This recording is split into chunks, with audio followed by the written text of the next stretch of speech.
Students, welcome to GRD classes. तो आज के इस लेक्चर में हमारा टॉपिक रहेगा कैपेसिटेंस सीरीज एंड पैरेलल, जैसा कि मैंने लास्ट क्लास में कराया था। और उसके बाद आज कैपेसिटेंस को ही हम कनेक्ट करेंगे डिफरेंट वे से, that is called separation by distance and separation by area. तो स्टार्ट करते हैं अपना पहला topic, that is separation by distance. तो सेपरेशन बाय डिस्टेंस कहा जाता है सीरीज कॉम्बिनेशन को। तो सीरीज कॉम्बिनेशन में हम यूज करते हैं सेपरेशन बाय डिस्टेंस। तो क्या होता है बेसिकली, एक से ज्यादा डाई इलेक्ट्रिक होती हैं और उनको हमें कनेक्ट करना होता है और नेट कैपेसिटेंस निकालनी होती है। तो इस तरीके से एक से ज्यादा कैपेसिट डाई इलेक्ट्रिक्स है। This is dielectric D1, जिसका डिस्टेंस है, और उसका डाइलेक्ट्रिक कांस्टेंट K1 है। ये K2 है, इसका डिस्टेंस D2 है।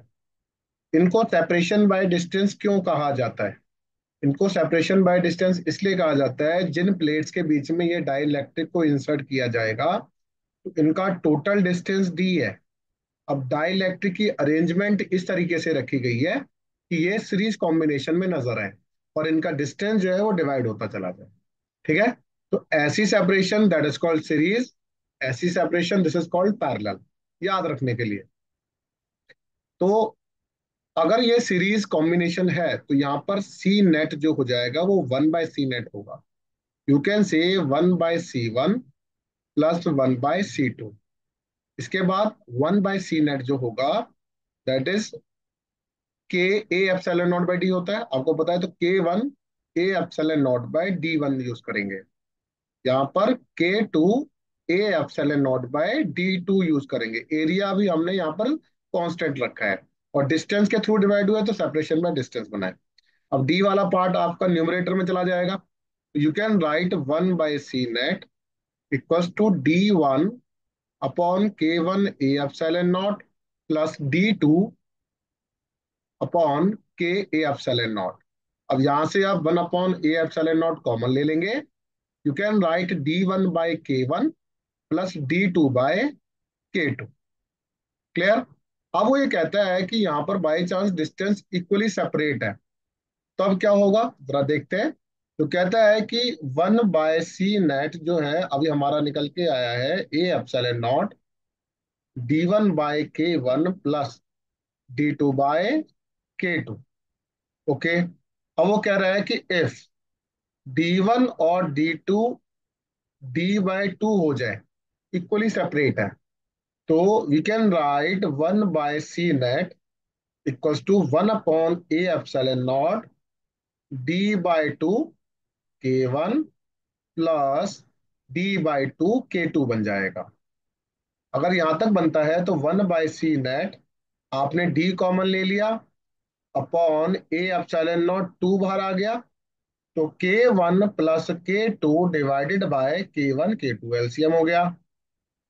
अब इसको रीअरेंज कर देते हैं और एक स्टैंडर्ड फॉर्म में लिख देते हैं। तो सी नेट जो बन जाएगा A epsilon not by D 2 times K1 K2 upon K1 plus of K2 which is our required result. Clear होता है सेपरेशन बाय डिस्टेंस का फॉर्मूला? तो रियलिटी में जो फॉर्मूला है वो ये है, ये हमारा स्टैंडर्ड फॉर्मूला है। ये एक स्पेशल केस का रिजल्ट है जिसमें इक्वली सेपरेट हो रखे हैं। ओके। अब नेक्स्ट है सेपरेशन बाय एरिया। अगर एरिया के साथ सेपरेट करेंगे तो ये तो डिस्टेंस डी ही रहेगा। अब डाई इलेक्ट्रिक की जो पोजीशन है वो इस तरीके से अरेंज होगी। इसका एरिया A1 लेंगे, डाई इलेक्ट्रिक कॉन्स्टेंट K1। इसका area A2, die electric constant K2 बन जाएगा। सही है।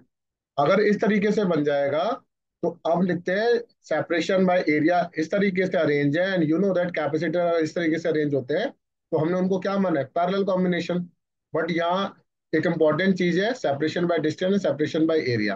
कई बार वो एरिया की सेपरेशन जो होता है, जो एरिया का जो सेपरेशन बाय एरिया जो है वो सीरीज में दे देता है, तो वो भी दिखाऊंगा आपको।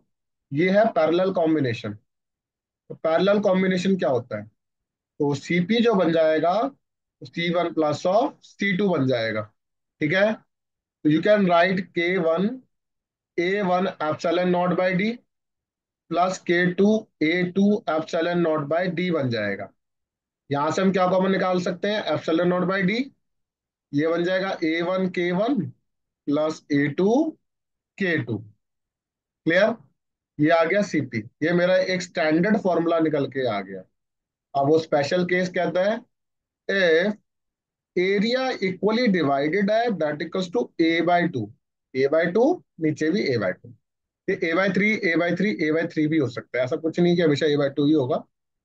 तीन डाइलेक्ट्रिक भी इंसर्ट कर सकता है वो, चार डाइलेक्ट्रिक भी इंसर्ट कर सकता है। तो आपको स्टैंडर्ड डेरिवेशन याद रहनी चाहिए, किस तरीके से हमने डेरिवेशन को किया। चलो स्टार्ट करते हैं। तो ये सीपी जो बन जाएगा, दैट इज पैरेलल कॉम्बिनेशन का result, epsilon not by D A/2 K1 बन जाएगा, A/2 K2 बन जाएगा। ठीक है बच्चे? तो ए आपने कॉमन निकाल लिया, epsilon not by D. We can write K1 plus K2 divided by two. Two को मैंने अंदर ही लिखा इस तरीके से। तो ये है मेरा स्टैंडर्ड रिजल्ट एक स्पेशल केस का। तो आई रिक्वेस्ट ये दोनों डेरिवेशन आपको याद होनी चाहिए। अब किस तरीके का क्वेश्चन बन सकता है सर, अगर बाई चांस वो इस तरीके से प्लेट्स को अरेंज कर दे और डाई इलेक्ट्रिक इस तरीके से इंसर्ट कर दे, तो आप बताइए कैसा कॉम्बिनेशन। कमेंट्स में बताइए कैसा कॉम्बिनेशन है। तो ऐसा कॉम्बिनेशन को आपके प्लेट्स को देखना है ध्यान से। ये मेरा एक अगर एक पॉइंट है, तो दूसरा पॉइंट ये है। आपको इसको इस तरीके से टर्न करना है, और जब ये इस तरीके से बन जाएगा तो ये बच्चों इस तरीके से नजर आएगा। आ रहा है? तो ये है पैरेलल कॉम्बिनेशन। तो रिक्वेस्ट है, यह सेपरेशन बाय एरिया, इन जो अरेंजमेंट को सीरीज और पैरेलल की ध्यान से करिएगा। अगर कोई भी डाउट आता है तो कॉन्टैक्ट ऑन माय नंबर और GRD classes. Thank you very much.